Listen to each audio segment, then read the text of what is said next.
What would you do if you overheard a conversation that could destroy a man's life? Would you stay silent, telling yourself it's none of your business? Or would you risk everything, your job, your safety, to speak a truth that no one might believe? For Clara Evans, a 24-year-old waitress drowning in debt and buried in double shifts, this wasn't a hypothetical question. It was the choice she faced on a rainy Tuesday night at the Silver Spoon diner. The man was a quiet millionaire. His friend was a venomous snake. Clara chose to speak. She thought that was the end of it. She had no idea it was only the beginning. The next morning, a $500,000 supercar pulled up to her rundown apartment building, and the man who stepped out held a key and a letter that would change her world forever.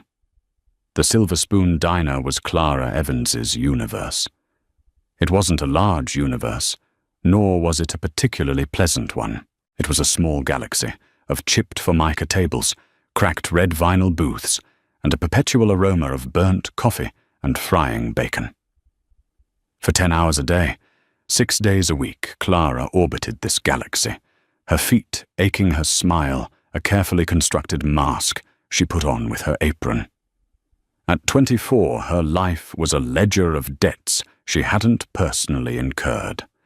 Her mother's long losing battle with cancer had left behind a mountain of medical bills, a gaping hole in her heart, and a 17-year-old brother, Leo, who she was determined to see through community college. So Clara poured coffee. She wiped down sticky tables. She fetched extra ketchup. And she watched. In a place like the Silver Spoon, you saw the full spectrum of humanity. You saw first dates awkward and hopeful. You saw painful breakups whispered over cold fries. You saw lonely old men who came for the company as much as the meatloaf special. Clara had developed a sixth sense for people, an intuition honed by thousands of small interactions. She could spot a phony from across the room, tell a happy marriage from a strained one. By the way, a couple shared a milkshake, and she knew genuine kindness when she saw it, which was rarer than a customer who tipped 30%. That rainy Tuesday night was no different. The diner was winding down the air, thick with the smell of damp coats and evening gloom. The bell over the door chimed, announcing the arrival of 2 men who seemed distinctly out of place. The first man, the one who held the door, was probably in his late 40s. He wore a simple, dark grey cashmere sweater and jeans that were expensive but understated. There was a quiet intensity about him, a weariness in his eyes that no amount of money could hide. His face was kind, etched with the faint lines of stress and responsibility. He looked like a man who carried the world on his shoulders. He chose a booth in the corner, sinking into the vinyl with a soft sigh. Clara pegged him as old money, or more likely a self-made man who hadn't forgotten what it was like to be hungry. His name, she would later learn, was Alexander Sterling. The second man was his opposite. He was younger, perhaps in his late 30s, and dressed in a suit that was just a little too sharp, a little too shiny. His smile was a bright, predatory slash in his handsome face, and his eyes darted around the diner with a restless energy, cataloguing its shabbiness with a faint, almost imperceptible sneer. He clapped the older man on the back with a forced familiarity. This was Marcus Thorne. Clara approached the table, her pen and pad ready. "Welcome to the Silver Spoon. Can I get you started with something to drink? Just a black coffee for me, please?" Alexander Sterling said, his voice low and calm. He didn't look at the menu, just at her, and offered a small, tired smile that reached his eyes. "Make it 2, Marcus chimed in, flashing his brilliant white teeth. "And bring us your best bottle of—" "Oh, right." He chuckled a condescending sound. "Just coffee will be fine, sweetheart." Clara's professional smile didn't falter, but her internal radar pinged. Sweetheart. It was the kind of casual disrespect she dealt with daily, But from him it felt different. It felt like a display, a way of asserting his superiority in this humble setting for his friend's benefit. She nodded curtly. 2 black coffees. I'll be right back. As she prepared the drinks, she watched them from behind the counter. Alexander stared out the window at the rain-streaked street, lost in thought. Marcus, however, was animated, leaning forward, his hands gesturing expansively. He was doing all the talking, his voice a low, persuasive hum that didn't quite reach her. Alexander, for his part, mostly just nodded, his expression unreadable. She delivered the coffees. Are you ready to order, or do you need a few minutes? We're good, Marcus said, not even glancing at her. He was focused entirely on Alexander. Look, Alex, I'm telling you, the Orion Tech deal is a golden goose. We just need to liquefy some of the secondary assets to make the initial play. It's aggressive, I know, but fortune favors the bold, right? We'll corner the market before they even know what hit them. Alexander swirled the dark liquid in his mug. The secondary assets are my safety net, Marcus. They're stable, low-risk investments. They're what protects the company and our employees if one of our bigger ventures goes south. Safety nets are for trapeze artists who fall. Marcus scoffed. We're not going to fall. This is a sure thing. I've run the numbers 1,000 times. Trust me. Trust me. The 2 most dangerous words in the English language, Clara thought as she walked away. For the next hour she refilled their cups and cleared other tables, always keeping half an ear on their conversation. It was all business stocks, assets, acquisitions. It was a language from another planet, but the dynamic was crystal clear. Marcus was the salesman, pushing, prodding, flattering. Alexander was the gatekeeper, cautious, hesitant, thoughtful. It felt like watching a cobra try to charm a lion. The moment that changed everything happened by pure chance. A family in the next booth, the Millers, were celebrating their son's birthday. The boy, no older than 7, dropped his fork, and it skittered under Alexander and Marcus's table. I'll get it, Clara said, smiling at the boy's mother. She knelt down her head, just below the level of the tabletop. As her fingers closed around the cool metal of the fork, Marcus's phone buzzed. He picked it up. Alexander had excused himself to use the restroom a moment before. Marcus, believing he was alone, spoke in a hushed, urgent tone, a completely different voice from the one he'd been using with Alexander. No, he's not on board yet, but he's close. He's getting sentimental in his old age, Marcus hissed into the phone. Yeah, the Orion Tech story is the perfect cover. He's buying it. Once he authorizes the asset transfer, I'll divert it through the shell core in the Caymans. By the time he figures it out, Sterling Industries will be hollowed out from the inside. We'll have everything, and he'll be left holding an empty bag. What about the board? The board is loyal to him. That's why we have to do it this way. Bleed the accounts dry before anyone can sound the alarm. Yeah, another week, maybe less. I'll call you back. Clara froze. Her heart hammered against her ribs. This wasn't just a risky business deal. This was a deliberate, cold-blooded betrayal. Embezzlement. The complete and utter destruction of Alexander Sterling's company, and by extension the man himself. The man with the kind, tired eyes. She stayed crouched for a second longer, her mind racing. She heard the bathroom door open. She quickly grabbed the fork and stood up, her face, a neutral mask, her hands trembling slightly. She returned the fork to the Miller table with a whispered, "Here you go," and retreated to the safety of her counter. Marcus ended his call just as Alexander sat back down. His charming smile was back in place as if it had never left. "Everything all right?" Alexander asked. "Perfect," Marcus said smoothly, just finalizing some of the paperwork for the proposal. We need to be ready to move fast." Clara felt sick. She looked at Alexander, who was now stirring his cold coffee, a thoughtful, trusting look on his face.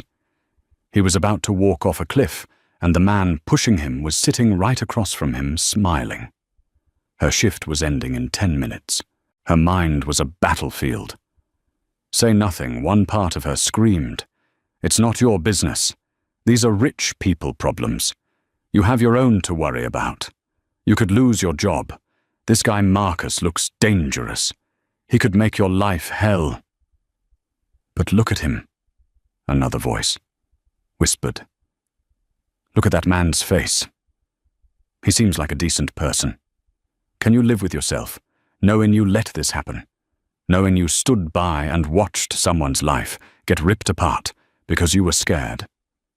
She thought of her mother, a woman who always stood up for what was right, even when it was hard. She thought of Leo, and the kind of example she wanted to set for him. Integrity. Courage. The two men were getting up to leave. Marcus threw a $50 bill on the table for a $20 check, another ostentatious display. Alexander was putting on his coat. It was now or never. Her heart pounding, Clara walked over to their table. She ignored Marcus completely, her eyes fixed on Alexander. "Sir," she began, her voice barely a whisper. "Mr. Sterling." He looked at her surprised she knew his name. "Yes," Marcus put a possessive hand on Alexander's shoulder. "We're leaving." Clara took a deep breath. "Sir, I apologize if this is out of line. It's not my place. But please, be careful." Alexander's brow furrowed, careful of what Clara glanced at Marcus, whose smile had vanished, replaced by a cold, menacing stare. Her blood ran cold, but she pressed on, speaking directly to Alexander. "Don't trust everyone who calls you a friend," she said, her voice quiet but firm. Some people will smile at you while they're sharpening the knife. Please just double-check everything. Your secondary assets, the shell corporations. Don't sign anything until you've had an independent party look at it. A party he doesn't know." Silence descended on the table. It was thick and heavy. Alexander's expression was unreadable. It was a mixture of confusion, annoyance, and a flicker of something else. Intrigue. Marcus finally broke the silence, his voice dripping with venom. "What the hell do you think you're doing? Are you trying to get a bigger tip?" "Slandering my name to my oldest friend," he turned to Alexander. "Alex, she's insane. Let's go." He tried to pull Alexander toward the door, but Alexander didn't move. He just kept looking at Clara. He saw the genuine fear in her eyes, but also the fierce conviction. He saw she wasn't playing a game. She was terrified, yet she was doing this anyway. "Thank you for the coffee," Alexander said to her, his voice neutral. He turned and walked out, Marcus trailing behind him, shooting Clara a look of pure hatred that promised retribution. Clara leaned against the table, her legs feeling like jelly. She watched their car, a black Mercedes S-Class, pull away into the rainy night. She had just accused a man of being a traitor in front of his best friend, a millionaire. She was either the stupidest person on the planet, or she had just done the most important thing in her life. She didn't know which. All she knew was that she was probably going to be fired in the morning, and she was terrified of what Marcus Thorne might do next. Sleep did not come easily to Clara that night. Every time she closed her eyes, she saw Marcus Thorne's face, his handsome features twisted into a mask of cold fury. She saw the confusion on Alexander Sterling's face and replayed her own words, wondering if she'd sounded crazy desperate or simply stupid. She tossed and turned in her small bed, the thin mattress doing little to comfort her. Her apartment was a third-floor walk-up, in a part of town that was politely called up, and coming but had been for the last 30 years. The sirens were a constant lullaby. The walls were thin enough to hear her neighbors argue about money, and the radiator clanked like a ghost in chains. It was her sanctuary, and her prison. "What have you done?" the question echoed in her mind. She had a good job as far as jobs went. Her boss, a perpetually stressed man named Sal, was fair. The tips combined with her meager wage were just enough to cover her rent, Leo's tuition installment, and the minimum payments on the soul-crushing medical debt. Just enough. There was no room for error. No room for getting fired over a hunch about a rich man's friend. By dawn, she had convinced herself she had made a catastrophic mistake. Alexander Sterling would have laughed it off with his friend in the car. Marcus would have spun a story about a gold-digging waitress. Best-case scenario, they never came back, and she kept her job. Worst-case scenario, Marcus, seething with rage, would call the diner, invent a story about her stealing from them or insulting them, and Sal would have no choice but to let her go. He might even try to find out where she lived. The thought sent a chill down her spine. She dragged herself out of bed, her body heavy with fatigue and anxiety. She found Leo in their tiny kitchen, already dressed for his morning classes, pouring cereal into a bowl. He was a good kid, smart and focused, and the reason she pushed herself so hard. "You look like you wrestled a ghost all night," he said, his brow furrowed with concern. "Something like that," Clara mumbled, pouring herself a cup of coffee. Trouble at work, she hesitated. She told Leo everything, but she didn't want to worry him. Just a weird customer. "Don't worry about it." He didn't look convinced, but let it go. "Okay. Hey, I aced that calculus midterm. Professor Davies said I have a real knack for it." A genuine smile touched Clara's lips for the first time in hours. "Leo, that's amazing. I knew you would." For a moment, the pride she felt for him eclipsed her anxiety. This was why she did it. This was what mattered. After Leo left for the bus, the apartment felt unnervingly quiet. Clara's shift didn't start until noon. She spent the morning compulsively cleaning, scrubbing countertops that were already clean, rearranging books she hadn't had time to read in months. Anything to keep her mind busy.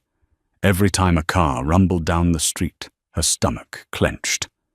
Around 10:30 a.m., a sound she had never heard on her block broke the morning silence. It wasn't the roar of a souped-up Honda or the backfire of an old pickup. It was a low, guttural purr, the sound of immense power held in check. It grew louder, then stopped directly in front of her building. Curious, Clara peeked through the blinds of her living room window. Her jaw dropped. Parked at the curb, gleaming like a polished obsidian jewel, even under the grey sky, was a car that looked like it had landed from another planet.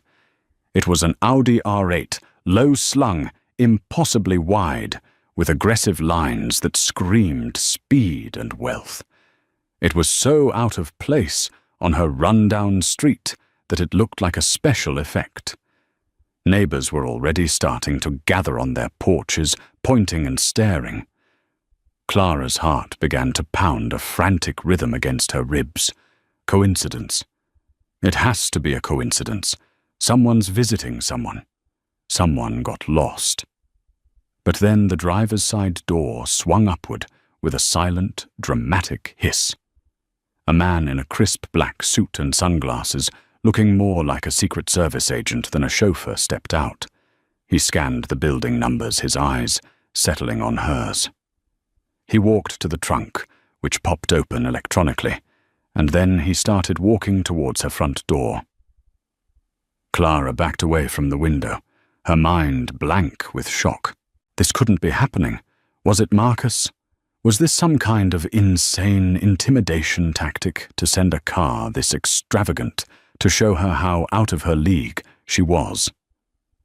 A sharp, authoritative knock echoed through her small apartment. Knock. Knock. Knock. She stood frozen in the middle of her living room, her breath caught in her throat. Should she answer it? Should she call the police? What would she even say? There's a man in a suit and a supercar outside my door. And I think it's because I gave a millionaire some unsolicited advice. She sounded insane even to herself. The knock came again, louder this time. Taking a shaky breath, she crept to the door and peered through the peephole. It was the man from the car.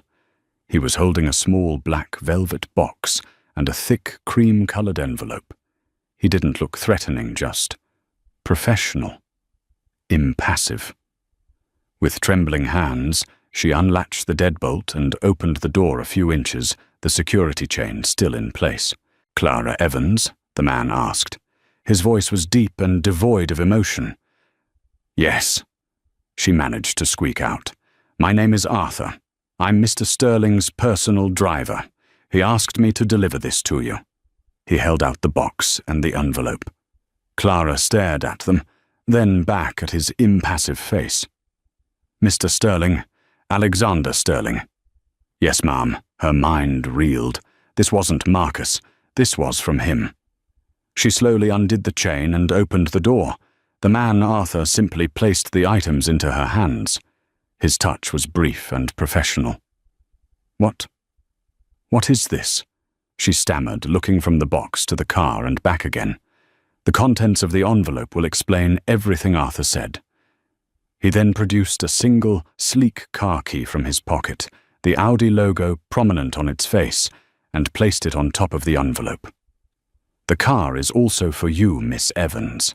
It is fully registered and insured in your name.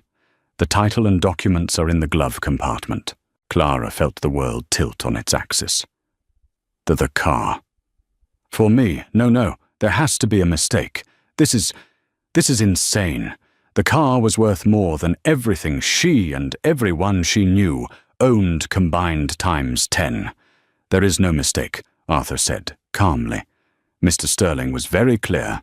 He asks that you read the letter. He will be in touch." And with that, he gave a slight formal nod, turned and walked down the stairs. A moment later, a black town car, which Clara hadn't even noticed, parked down the street, pulled up. Arthur got in and it drove away, leaving the magnificent, impossible Audi R8 sitting at her curb. Clara stood in her doorway, holding a velvet box, a letter, and the key to a supercar.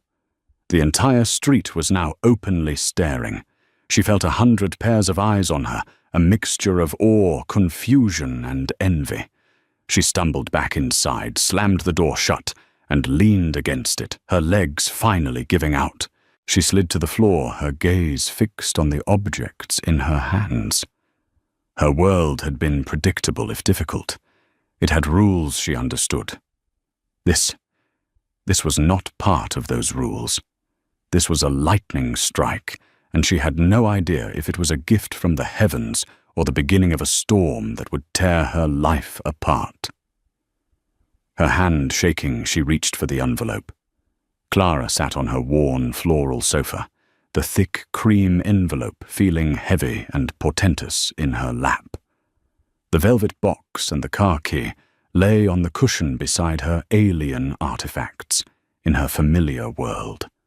For a long moment, she just stared at them, her mind struggling to bridge the gap between the greasy spoons of her reality and the sudden shocking intrusion of unimaginable wealth. With a deep breath, she broke the wax seal on the envelope. It was a simple, elegant S. Inside a single sheet of heavy cardstock was folded. The note was not typed, but handwritten in a strong, clear script with a fountain pen. "Miss Evans, I hope this letter finds you well. I owe you an apology for my curtness last night. Your words, though unexpected, were delivered with a sincerity that I could not dismiss. You were right. You were more right than you can possibly know. The car is a token of my gratitude. It is a poor substitute for the courage you showed, but it is a start. Please accept it. It is yours with no strings attached.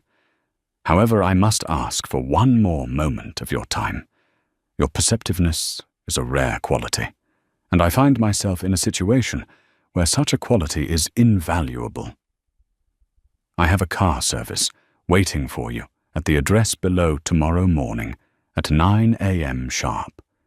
It will bring you to my office. I understand this is an extraordinary request, but I believe it is a matter of some urgency.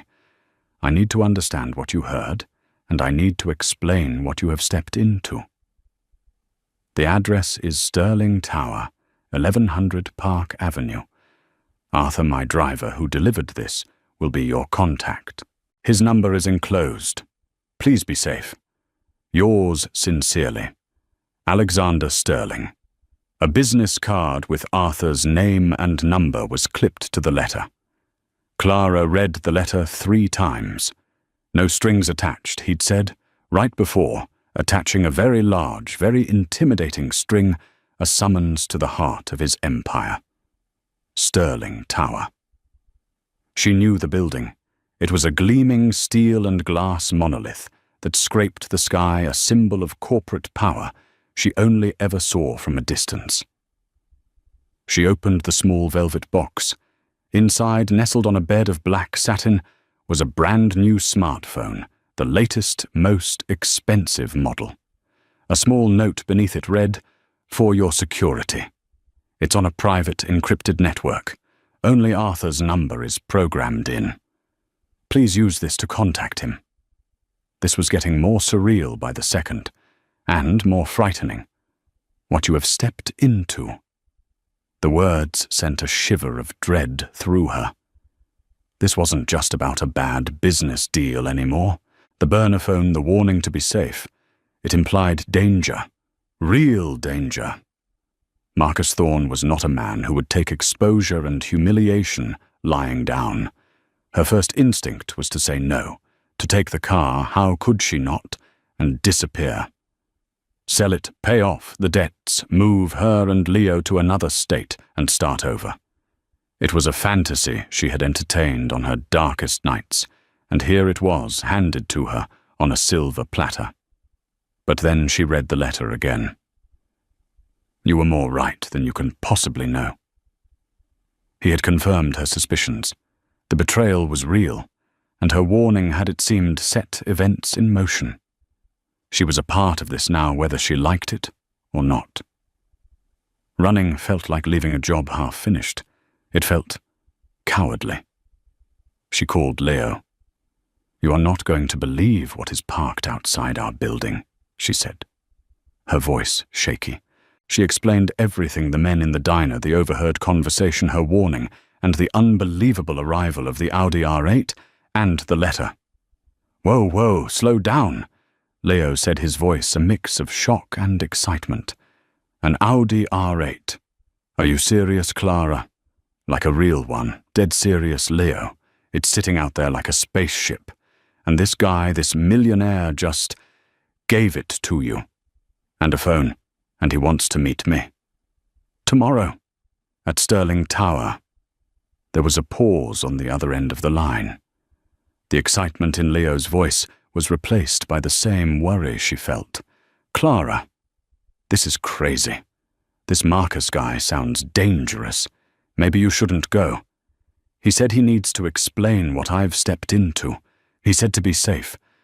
I think I'm already in it, Leo. I don't think not going will make me any safer. Marcus knows I'm the one who warned him. If anything, this Mr. Sterling might be the only person who can protect me right now. It was a grim realization, but it felt true. Okay, Leo said slowly. Okay, I get it. But you can't go alone. I'm coming with you. Leo, no, you have classes. And besides, the letter was for me. I don't care. I'm not letting you walk into the headquarters of some mega corporation to meet a billionaire you just met because his homicidal friend is after you. I'll wait in the lobby. I don't care if I have to sit there for 5 hours. I'm not letting you go by yourself. End of discussion. Clara felt a wave of love and gratitude for her younger brother. He was her rock, Okay, Leo. Okay, you can wait in the lobby. The next morning, Clara stood in front of her closet in a state of panic. What does one wear to meet a millionaire who thinks you're in danger? Her wardrobe consisted of her diner uniform, jeans, t-shirts, and one slightly worn black dress she kept for funerals and weddings. She chose the dress, pairing it with her only decent pair of flats. She felt plain and inadequate, but it was the best she could do. Leo was waiting for her, looking nervous but resolute. At precisely 9 a.m. they walked downstairs. The Audi was gone. In its place was the same discreet black town car that had picked up Arthur the day before. Arthur himself stood beside it, holding the rear door open. He nodded at her. "Miss Evans, Mr. Sterling is expecting you." He glanced at Leo. "And you must be her brother. I'm coming with her." Leo said, his jaw set. Arthur didn't even blink. "Of course. Please get in." The ride to Park Avenue was a journey into another world. They left behind the graffiti-tagged brick and crumbling pavement of her neighborhood and glided into a landscape of pristine sidewalks, designer boutiques, and uniformed doormen. The car was silent, the ride so smooth it felt like floating. When they pulled up to Sterling Tower, Clara felt her breath catch in her throat. The building was immense, a sheer cliff of dark glass that reflected the sky. People in immaculate suits moved with purpose through the revolving doors, disappearing into the vast marble lobby. It was the nerve center of a financial empire, and she was about to walk into the middle of it, dressed in a 5-year-old dress from a department store. Arthur led them inside. The lobby was cavernous with ceilings 3 stories high and a waterfall cascading down a polished granite wall. The air hummed with a quiet, efficient energy. "If you would wait here," Sir Arthur said to Leo, gesturing to a surprisingly comfortable-looking leather sofa. "We have an excellent cafe, please. Feel free to get anything you like on Mr. Sterling's account." Leo gave Clara's hand a squeeze. "I'll be right here. Yell if you need me." She smiled gratefully and followed Arthur to a private high-speed elevator. He used a keycard, and the button for the top floor, the 60th floor, lit up. There were no other buttons. This was an express elevator to the King's chambers. As the elevator shot upwards, Clara's ears popped. She smoothed her dress for the 10th time, her palms sweating. The doors opened not into a hallway, but directly into a vast, sun-drenched office. The room was larger than her entire apartment. 3 of the walls were floor-to-ceiling windows, offering a breathtaking panoramic view of the city. The furniture was modern and minimalist, a massive oak desk that was surprisingly clear of clutter, a low-slung sofa, and shelves filled with books, not awards. And standing by the window, looking out over the city that was his kingdom, was Alexander Sterling. He turned as she entered. In the daylight, in a perfectly tailored suit, he looked different. More powerful, more in command. The weariness was still in his eyes, but it was overlaid with a sharp, piercing intelligence. "Miss Evans," he said, his voice the same low, calm tone she remembered. "Clara, thank you for coming. Please have a seat." He gestured to one of the chairs opposite his desk. "Mr. Sterling," she said, her voice a little shaky. "The car. The phone. It's too much. I can't possibly accept you can and you will." He interrupted, gently but firmly. "It's a fraction of what you saved me. A pittance. Please sit." She sat down, perching on the edge of the plush leather chair. He remained standing, his hands clasped behind his back. "Last night after I left the diner," he began, "I couldn't shake what you said. Or more accurately, how you said it. You were frightened, but you did it anyway. That takes a kind of integrity that is exceedingly rare." He paused, his gaze intense. "So I didn't go home. I came here. I called my head of security, and a team of forensic accountants people Marcus knows nothing about. I told them to look into the Orion Tech proposal and the asset transfer authorization he was pushing me to sign. I told them to dig, to follow every dollar. He walked over to his desk and picked up a thick file folder, dropping it on the polished wood in front of her. The sound echoed in the silent room. They worked through the night. What they found was ugly. He looked at her, his eyes filled with a chilling mixture of fury and pain. "You didn't just warn me about a bad deal, Clara. You warned me about a complete betrayal." Marcus wasn't just embezzling. He was systematically creating a network of shell companies to siphon off the entirety of Sterling Industries' liquid capital. The Orion Tech deal was a ghost, a fiction designed to get my signature on the final transfer. In another 48 hours, he would have bled this company, dry bankrupted it, and vanished. He let the words hang in the air. Clara stared at the file, then at his face. The scale of it was staggering. It wasn't just a friend stealing from a friend. It was an act of corporate warfare designed for total annihilation. "He was my friend for 20 years, Alexander said, his voice dropping to a near whisper. "I was the best man at his wedding. He's the godfather to my daughter. And he was going to destroy me. Not just me. The 5,000 employees who work for this company, their families, their pensions." He finally sat down, the powerful CEO, suddenly looking like a man who had been gutted. "You didn't just save my company, Clara. You saved thousands of lives from ruin. So yes, you will keep the car." He leaned forward, his expression turning grim. "But that's not why I asked you here. I asked you here because we now have a much bigger problem. Marcus knows the game is up. He didn't show up for a meeting this morning. His office is cleared out. His apartment is empty. He's gone. And a man with nothing to lose, who knows you are the one who exposed him, is a very dangerous man indeed." The silence that followed Alexander's words was heavier than the thick glass of the windows that surrounded them. Clara's mind struggled to process the sheer magnitude of the betrayal. She had imagined a greedy friend skimming off the top, not a meticulously planned corporate assassination. The 5,000 employees, their families, the weight of it settled on her like a physical burden.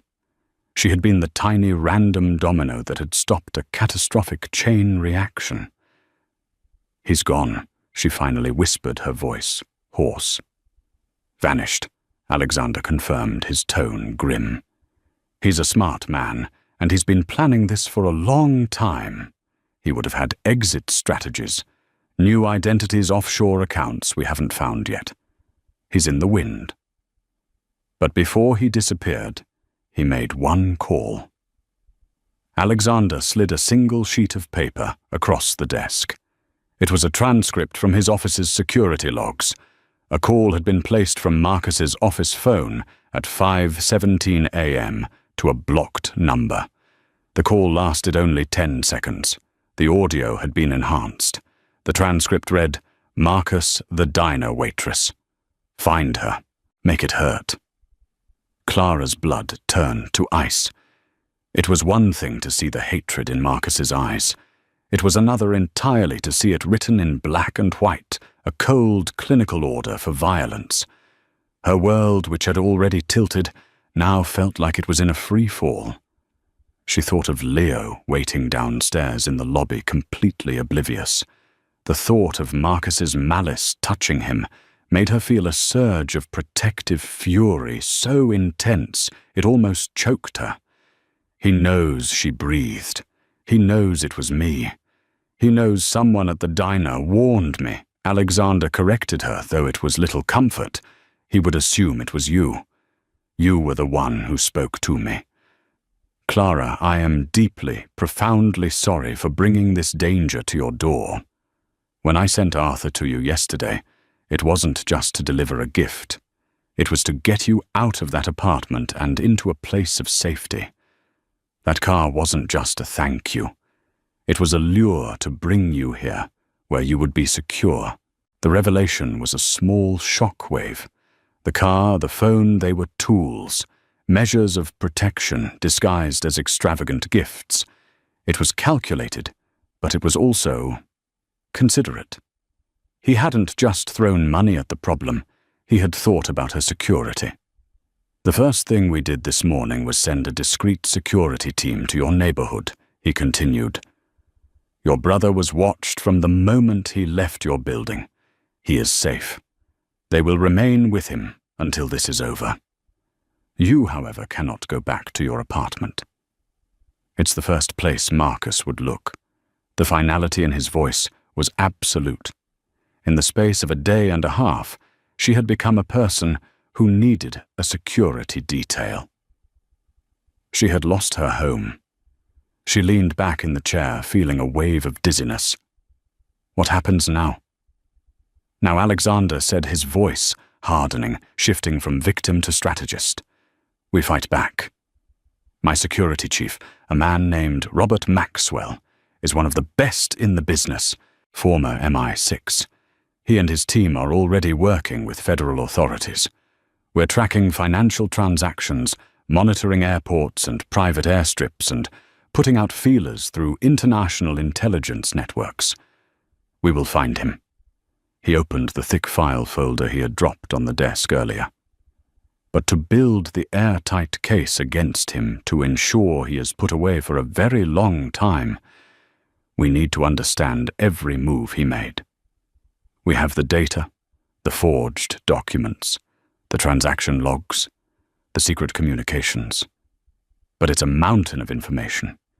It needs to be sifted, analyzed, and pieced together. We need to think like he thought. He looked at her, and his gaze was no longer just grateful. It was appraising, analytical. Last night you did something remarkable. You weren't a financial analyst or a security expert. You were a waitress in a diner. But you observed. You saw the dynamic between us. You picked up on his arrogance, my hesitation. You overheard a few seconds of a phone call, and you didn't just hear the words. You understood the intent behind them. You connected the dots. You saw the entire picture from a few scattered puzzle pieces. That's not a skill you can learn. It's instinct. Clara was taken aback. She had never thought of her intuition as a skill. It was just watching, surviving, a defense mechanism she'd developed to navigate the world. I just had a bad feeling about him, she said weakly. No, Alexander countered, shaking his head. It was more than that. You gave me specific instructions. Double-check everything, your secondary assets, the shell corporations. Those weren't vague warnings. You heard something specific, didn't you? Clara's mind flashed back to her position, crouched under the table. She remembered the hushed, venomous words. She recounted the phone call to him, word for word, her memory sharp and clear under the pressure, bleeding the accounts dry. Orion Tech is the cover. The shell core's in the Caymans. That's what he said, she finished. Alexander nodded slowly, a grim satisfaction on his face. That confirms it. Those are the exact phrases my forensic team found in his encrypted emails. Your testimony as a direct witness to his conspiracy is invaluable. It's the human element the prosecutors will need. It provides motive and intent. He paused, letting the implications sink in. She would have to be a witness. She would have to face Marcus Thorne in a courtroom one day. The thought was terrifying, but also empowering. Hiding was no longer an option. But your involvement doesn't have to end there, Alexander said, leaning forward again, his voice dropping. Unless you don't want it to. This was it. The pivot. The moment the conversation turned from the past to the future. Her future. What do you mean? She asked, her heart starting to beat a little faster. I told you that your kind of integrity and perceptiveness is rare, he said. I meant it. In my world, I am surrounded by yes-men sycophants and people who tell me what they think I want to hear. My oldest friend, a man I trusted like a brother, was a serpent I'd nurtured for 2 decades. My judgment of character has been compromised. I need people around me who see things clearly. People who aren't afraid to speak the truth, no matter how difficult. He gestured around the opulent office. Sterling Industries is in a vulnerable position. We've stopped the bleeding, but the wound is deep. The trust is broken. I need to rebuild not just the finances, but the very culture of this company.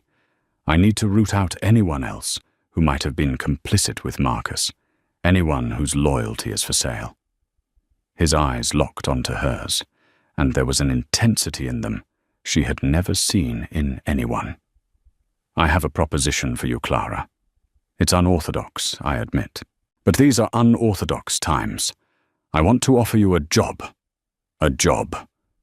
The word hung in the air, seeming both absurd and profoundly serious. Clara stared at Alexander Sterling, certain she must have misheard him. A job, she repeated the sound, flat in the cavernous office. Doing what serving coffee? I'm a waitress, Mr. Sterling. I have a high school diploma and half a semester of online courses in bookkeeping that I had to drop because I couldn't afford it. What kind of job could I possibly do for you? A faint smile touched his lips, the first genuine one she had seen on him. I have 1,000 people who can serve coffee, Clara. I'm not looking for a waitress. I'm looking for a truth teller. He stood up and walked back to the window, his back to her, as he looked down at the city below. I'm creating a new position. Officially, the title will be something innocuous like Special Projects Analyst on the corporate directory. You'll report directly to me. Unofficially, you'll be my eyes and ears. He turned back to face her. Your job will be to observe, to sit in on meetings, board meetings, departmental reviews, project pitches. You won't be expected to understand the financial minutiae, not at first. We can teach you that. I want you to watch the people. I want you to listen to what's being said, and more importantly, what's not being said. I want you to tell me who seems nervous, who seems too slick, who is hiding something. I want you to give me the unvarnished truth that my own blind spots prevent me from seeing. He saw the disbelief on her face and pressed on. Think about it. You'll be the ultimate outsider, an unknown quantity. No one will know your real purpose. They'll see a young woman, my new assistant, perhaps quietly taking notes. They will underestimate you. And in doing so, they will show you their true selves, the same way Marcus showed you his. It was the most audacious, insane, and brilliant job description she had ever heard. He wasn't just offering her a job, he was offering her a role that leveraged the very skills she had honed through years of thankless, invisible labor. Her cynicism, her intuition, her ability to read people, the things that had helped her survive, he saw them as an asset, a weapon. I wouldn't know where to begin, she said, her voice full of doubt. I don't belong in a world like this. You belong in a world where integrity is valued, he countered swiftly. And I'm going to make this that world. I will provide you with everything you need. A full corporate education, finance, market analysis, corporate law taught by the best tutors I can hire. You'll learn on the job. Your salary will be enough to pay off all your mother's medical debts within the first month, with plenty left over. And you and your brother will be housed in a secure, fully furnished corporate apartment in a building with 24/7 security until Marcus Thorne is apprehended. All expenses covered. He laid it all out, a vision of a life so completely different from her own that it felt like a dream. No more crushing debt. No more worrying about rent. The ability to give Leo a future without struggle. And safety. A shield against the danger she had stumbled into. But there was a catch. She could feel it. And what's the risk, she asked, her voice steady. Alexander's expression sobered. The risk is that you would be placing yourself at the center of this. You would be my confidant.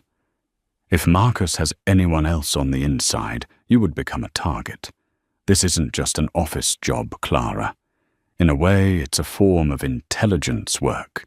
It requires discretion, courage, and a willingness to operate in a world of secrets and lies. You'd be stepping out of the frying pan of your old life and into the fire of mine. He gave her the space to think, to truly consider the monumental choice before her. She could say no. He had made it clear the car and his protection were not contingent on her acceptance. She could take the money from selling the Audi, let his security team watch over her until Marcus was caught, and then disappear into a new anonymous life. It was the safe path, the sensible path. But as she sat there looking at this powerful wounded man, she thought about the alternative. Going back, even with money, what would she do? Go back to being invisible. Go back to a world that saw her as just a waitress, someone to be ignored or condescended to. For her entire adult life, she had been reactive, dodging the blows life threw at her. This was a chance to be proactive. A chance to use her mind to be valued, not for her ability to carry plates, but for her ability to see the truth. It was terrifying, but it was also the most exhilarating thought she'd ever had. She thought of Leo acing his calculus exam. She could give him more than just tuition. She could give him a foundation, a safety net that she never had. She looked up and met Alexander's gaze. Her decision when it came felt less like a choice and more like an inevitability.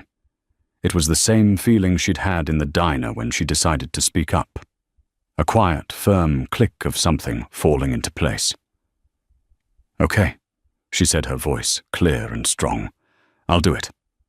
A wave of relief washed over Alexander's face. It was a subtle shift, but she saw it. He had been counting on this. He had been counting on her. "Good," he said, a genuine warmth in his voice. "Welcome to Sterling Industries, Clara." He extended his hand across the desk. She stood up and took it. His grip was firm, a silent confirmation of their new alliance. It was no longer just a millionaire and a waitress. It was a partnership forged in betrayal and sealed by a shared purpose. Now, he said, his tone shifting back to business. "Let's get you and your brother settled. Arthur will take you to your new apartment. Robert Maxwell, my security chief, will meet you there to give you a full briefing. Your old life, Clara, ended yesterday. Your new one starts right now." As she turned to leave, he stopped her one last time. "Clara," he said. She looked back. "That dress you're wearing, it's the same one from the diner, isn't it?" She flushed, suddenly self-conscious. "It's the only one I have for things like this. I recognized it," he said, his expression serious. "Don't ever get rid of it. Let it be a reminder for both of us of where this started, of a Tuesday night in a cheap diner when one person chose to do the right thing, not for a reward, but simply because it was the right thing to do." She nodded, a lump forming in her throat. She walked out of the office and into the elevator, the city sprawling beneath her. She was no longer just looking at it from a distance. She was part of it now. The game had begun. 3 months later, the woman standing by the window of Alexander Sterling's office was almost unrecognizable. The waitress uniform was gone, replaced by a tailored suit. The perpetual anxiety in her eyes had been supplanted by a quiet confidence. The whirlwind weeks of intensive tutoring in finance and corporate strategy had unlocked a sharp, analytical mind she never knew she possessed. With her first paycheck, she had erased her mother's medical debts in a single transaction, freeing her family from a burden years in the making. She and Leo were now in a secure high-rise apartment, his university future guaranteed. Her official title was Special Projects Analyst, a cover that allowed her to be the ultimate outsider in high-level meetings. Executives dismissed her as the CEO's quiet assistant, and in doing so they revealed everything. Her reports to Alexander were not about numbers, but about people, their tells, their hidden agendas, their shifting loyalties. Her greatest contribution came when she flagged a key negotiator for a major merger, not for his data, but for a nervous hand gesture she recognized from a bluffing poker player at the diner. The tip exposed a plot to sell company secrets, saving the company millions and cementing her value in Alexander's eyes. The hunt for Marcus Thorne, a constant source of underlying dread, ended abruptly on a Tuesday afternoon. Alexander walked into her office, a small functional space next to his, and placed a tablet on her desk without a word. The headline on the screen was stark and satisfying. Fugitive financier Marcus Thorne arrested in Monaco. A photo showed a disheveled Marcus in handcuffs, his slick charm finally stripped away, replaced by the raw fury of a caged animal. A long, slow breath escaped Clara's lips. It was over. The international case we built with your analysis was airtight, Alexander said softly, standing beside her. He'll never hurt anyone again. It's finished, Clara. You're safe. The relief was a physical wave so potent it almost made her knees weak. She looked up at him, the man who had trusted her, and in doing so, changed her life. Thank you, Alexander, she said, using his first name for the first time. He simply nodded, giving her a look of profound respect before leaving her to her thoughts. She turned back to the window, looking out over the sprawling city as dusk began to settle. She was no longer just the girl from the Silver Spoon diner, but that girl's courage and intuition were still the core of who she was. She hadn't left her old self behind. She had built upon its foundation. She was a fusion of both worlds, forged in the fire of betrayal and polished by an opportunity she had earned.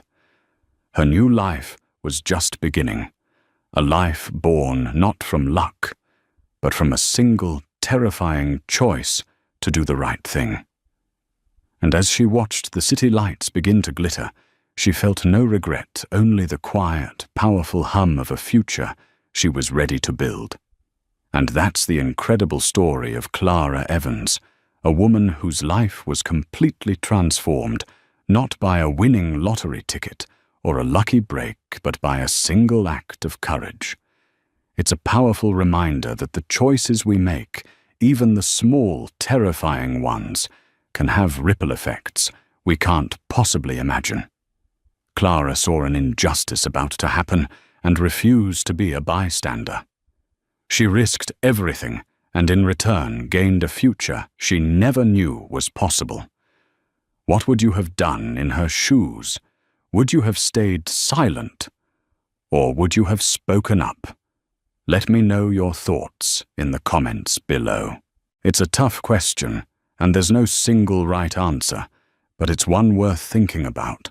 If this story moved you or made you think, please give this video a like. It really helps the channel grow. Share it with a friend who appreciates a story of integrity and unexpected turns.